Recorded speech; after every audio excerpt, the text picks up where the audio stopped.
The North Korean leader Kim Jong-un has suggested that he's willing to negotiate with Donald Trump on condition that the US did not insist Pyongyang gives up its nuclear weapons.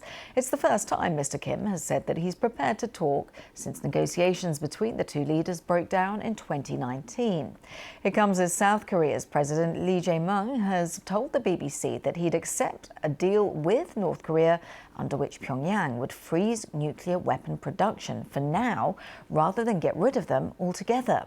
He said Pyongyang was now producing an additional 15 to 20 nuclear weapons a year. Well, he sat down with our Seoul correspondent Mackenzie ahead of his trip to the UN General Assembly to give his first broadcast interview since taking office in June. You have said that you would like President Trump to restart talks with Kim Jong-un. The North is adamant that it's not going to give up its nuclear weapons now. So if Trump is to sit down with Kim, what do you want them to achieve? Ideally, we want North Korea to denuclearize, but realistically, it won't be easy. Even now, it's adding 15 to 20 nuclear weapons a year. So the question is whether we persist with fruitless attempts to achieve our ultimate goal of denuclearization, or we set more realistic goals. So would you therefore accept a deal between Trump and Kim that saw North Korea freeze its nuclear weapons program for now, with no future promises of denuclearization at this point? If this were presented as the final deal, it would be difficult to agree to. But as an emergency, interim measure, yes, I can agree to that.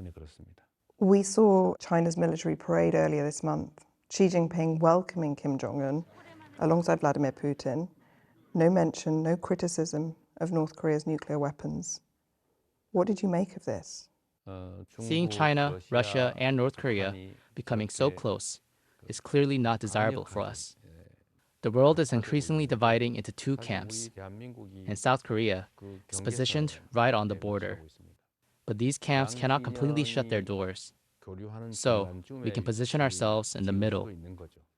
But do you think China is enabling North Korea's nuclear weapons program? It's impossible to know, but no, that's not our understanding. You've stopped radio broadcasts into North Korea.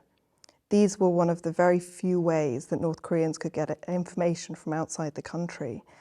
How do you justify turning these off at a time when the UN has just found that North Koreans are more isolated than they've ever been? We don't think these broadcasts are very effective, and the cost is high because they tend to increase North Korea's hostility towards us. But actually, the last time the North and South spoke in 2018, these broadcasts were ongoing, so we know that they're not an obstacle to diplomacy. What happened in the past isn't relevant now. What matters is restoring trust between the North and South, especially since the last government's stance toward North Korea was so hostile. We think these measures will help North Korea return to talks. When you saw the Korean workers handcuffed and chained up in the US, just weeks after you had agreed to invest billions of dollars there, did you feel betrayed, like so many people in this country now do? As president, I feel a profound sense of responsibility for the harsh treatment of our people, who were detained without committing any serious crimes. Fortunately, the U.S. authorities quickly recognized the frustration people felt and are working to resolve this issue. Has it shaken your trust in any way in the United States, though? Not just as an economic partner, but as the country that is supposed to defend you? It was a shocking incident, but there's a Korean proverb that says, after the rain, the ground hardens. So I think this could be a good opportunity to strengthen our relationship. Has it changed anything for you? What happened? It's likely our companies will be more hesitant to invest in the U.S., so it's difficult to say there's been no impact. It's my responsibility to manage this so it doesn't damage our relationship. You're off to a meeting of the UN General Assembly. Are you considering recognizing Palestine as a state like the UK is? We support a two-state solution, but we're still deliberating whether to recognize Palestine as a state. Well, let's cross over to Seoul to speak to Jean right now. And Jean, a really wide-ranging interview there. Today, we are hearing that Kim Jong-un, North Korea's leader, is suggesting he's willing to negotiate with Donald Trump, provided that they don't restrict the Pyongyang's moves to try and their nuclear program, don't restrict their nuclear program. I wonder if that's something that you could reflect upon, given that this is just breaking within this morning.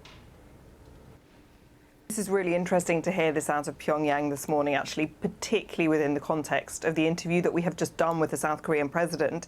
So this was actually from a speech that Kim Jong-un gave to the North Korean parliament yesterday, but the North Koreans have just released these lines this morning. And Kim Jong-un saying, really for the first time since Trump returned to office, that he would be willing to sit down with President Trump, but with this one key caveat that the US would need to drop this demand for North Korea to get rid of its nuclear weapons, this denuclearisation, which has been on the table before. So last time Trump was president, he met with Kim Jong-un 3 times, and the pair of them had these big talks over trying to get North Korea to give up its nuclear weapons in return for relieving sanctions on the North. And the US was asking the North to dismantle some of its nuclear facilities, but in the end the pair just couldn't reach an agreement. And ever since, North Korea has been building up its nuclear arsenal, and it has shunned really all attempts by the US, that was under then President Biden, to talk, attempts by the South Koreans to talk, and it has made clear really for the past 3 years that it will not give up its nuclear arsenal anymore, that it will not return to the table on the same premise that it did back in 2018, 2019. But to hear from Kim Jong-un today that he would sit down with Trump, this is this kind of first step.